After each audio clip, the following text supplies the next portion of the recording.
Assalamualaikum warahmatullahi wabarakatuh. Alhamdulillahillazi khalaqas samawati wal ard wa ikhtilafil laili wan nahar la ayatil liulil albab. Asyhadu an la ilaha illallah wahdahu la syarikalah wa asyhadu anna Muhammadan abduhu wa rasuluh sallallahu alaihi wasallam la nabiyya ba'da. Allahumma fasholli wa sallim wa barik ala Muhammad wa ala alihi wa ashabihi ajmain. Qala Allah ta'ala fil Qur'anil Karim, a'udzu billahi minasyaitonir rajim. Bismillahirrahmanirrahim. Allazina amanu wa jahadu fi sabilillah bi amwalihim wa anfusihim a'zamu darajatan indallah.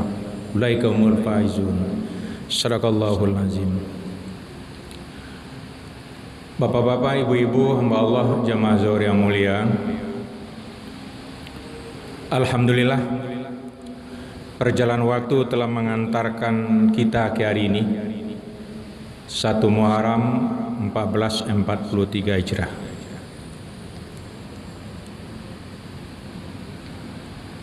...43 tahun yang lalu, ketika kita memasuki abad ke-15 Hijrah ini, Menteri Agama yang waktu itu Jenderal Alamsyah Perwira Negara memperkarsai pertemuan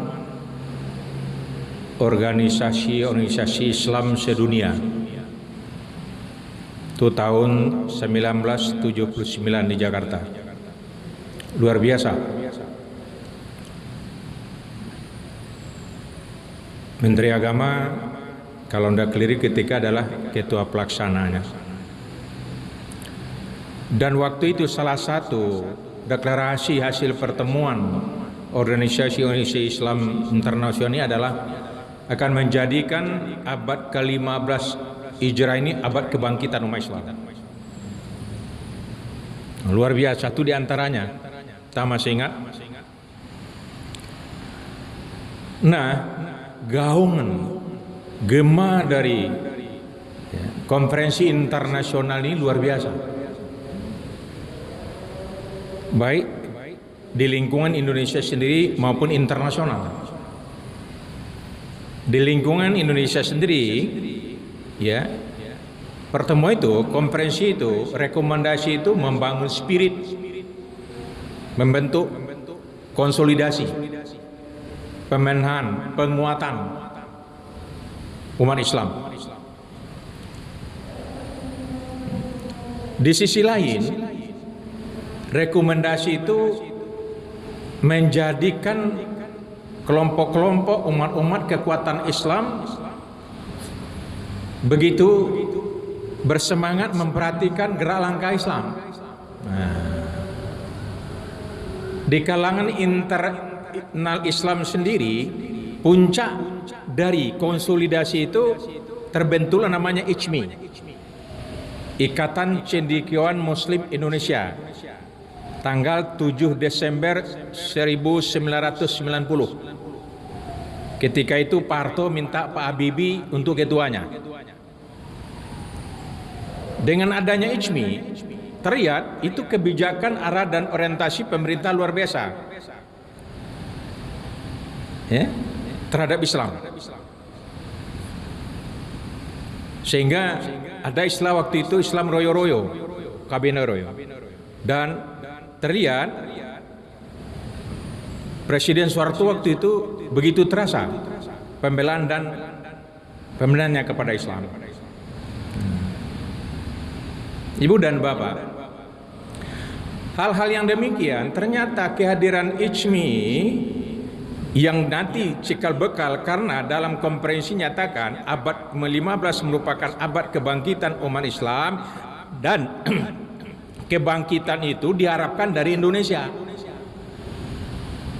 karena Indonesia adalah mayoritasnya. Itu spirit terbantu ICMI.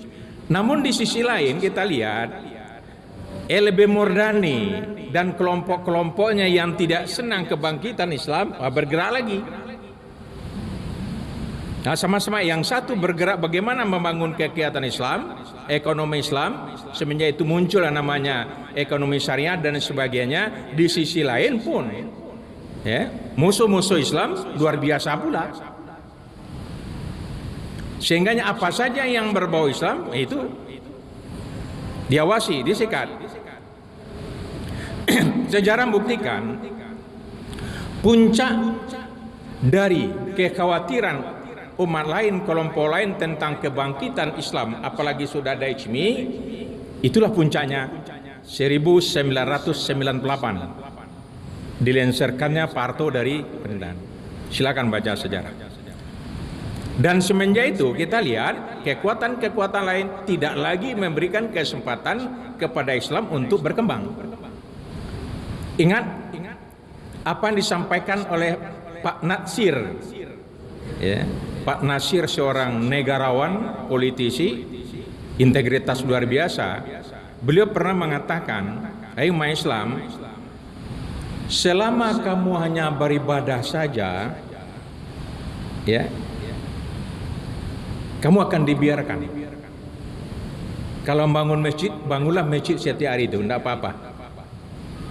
Tapi begitu kamu bergerak mengarah kepada membangun ekonomi Islam, kamu akan diawasi. Dan begitu kamu bergerak untuk membangun kekuatan politik Islam, kamu akan dihabisi." Itu kata Pak Natsir. Dan terbukti. Sekarang bukan saja persoalan ekonomi, ya, yang berbau Islam, ya, politik yang berbau Islam, ibadah pun sudah dipreteli. Ini artinya apa? Nah, dalam rangka memperingati Tahun Baru Islam, tentu kita tidak hanya melihat Tahun Hijrani dari aspek historis peristiwa perpindahan Nabi dari Mekah ke Madinah, dan itu sudah selesai dan peristiwa itu tidak akan terulang lagi. Tetapi ada nilai-nilai yang sangat substansial, ya, nilai-nilai ada pergumulan antara yang hak dengan yang batil, antara yang mungkar dengan yang ma'ruf, itu tidak akan pernah selesai-selesai. Nah, dari aspek ini kita melihat bagaimana kita memposisikan diri di tengah-tengah era global ini. Dan terbukti semakin kita, ya, ikuti perjalanan sejarah serama dengan perjalanan waktu, apa yang disampaikan Allah dalam Al-Quran semuanya terbukti kebenarannya. Katakanlah umpamanya seringkali kita mengutip surah Al-Baqarah 120. Ya Allah katakan, lan tardong kal yahudu wala nasara hatta ta'milatahum. Yahudi Nasrani tidak akan pernah diam, tidak akan pernah senang kepadamu sebelum kamu tunduk dan patuh kepadanya. Nah, kita lihat bagaimana pengaruh konferensi yang tahun 79 itu dalam skala global. Oh, luar biasa. Dedengkot Yahudi dia ndak siap. Kita lihat lembaga-lembaga internasional yang big bossnya, yang komandannya itu adalah Yahudi semua, katakanlah PBB mengawasi. Di mana saja negara-negara yang berbau Islam itu akhirnya disikat habis. Dan itu terbukti Timur Tengah dan sebagainya. Itu ada kaitannya juga dengan bangunan spirit tadi itu. Semuanya. Dan kemudian PBB ya menganjurkan membangun politik, semua ya bangunan konstruksi politik Islam itu dihabisi, diganti dengan liberal yang namanya demokrasi. Sampai hari kita banyak yang memuji-muji demokrasi, sehingga demokrasi itu ala dari kapital. Di dalam politik Islam yang menentukan kebenaran, keadilan dan kejujuran. Dalam politik liberal yang menentukan adalah kekuatan. Maka siapa yang kuat itulah yang menentukan. Makanya seperti siapapun, karena modal. Lihat siapa saja menjadi presiden, menjadi gubernur, menjadi kota, semuanya uang. Uanglah yang menentukan. Nah, ini kita lihat gerak. Demikian pula di bidang masalah ekonomi, karena dalam konferensi itu juga ditentukan. Kita lihat ada lembaga internasional yang tidak mengingini berkembangnya ekonomi Islam. Itulah namanya IMF dan Bank Dunia. Silakan lihat apa yang dilakukan konsep Bank Dunia dan IMF untuk menghancurkan ekonomi Islam. Kita akan terasa ada mengatakan, oh tidak mungkin tuh Pak, kita tidak bisa, kita insya Allah tidak akan lekat virus liberal, virus ekonomi liberal, ekonomi kapitalis, tidak mungkin. Oke saja, kita tanya, hari ini kita umat Islam, berapa persen di antara kita yang tidak terkait dengan bank konvensional? Berapa persen? Nah ini jangan, kalau sikap perilaku, ya, istilah di Minang ngetokan, benar nak virus liberal, virus kapitalis itu tidak menghancurkan nilai-nilai tadi? Lihat saja, kalau dulu kita diajarkan oleh nenek moyang kita, nan tuo nan kuriak kundi nan merah sago, nan baik budi nan indah baso. Sekarang berganti, nan kuriak kundi nan merah sago, nan baik piti nan indah kayo. Nah ini geser nilainya ini. Jadi untuk itu apa yang harus kita lakukan dalam menstimulasi diri kita ini, mendrive ya, spirit kita tahun baru ini? Kita lihat, kita tidak usah gamang, tidak usah cemas. Karena apa?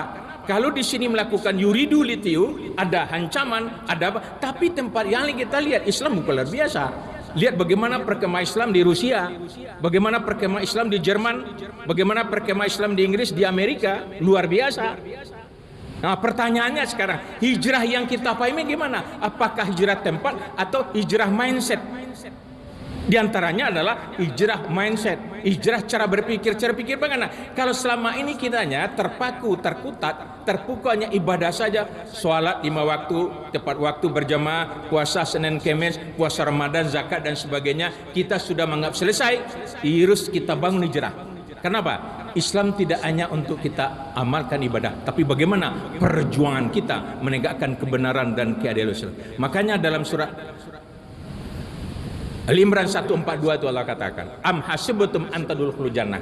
Apakah kamu mengira masuk surga karena kamu sudah sholat, sudah puasa, sudah berzakat, sudah haji, sudah umrah, walama ilal ladzina minkum. Sementara Allah tidak melihat kamu ikut berjuang.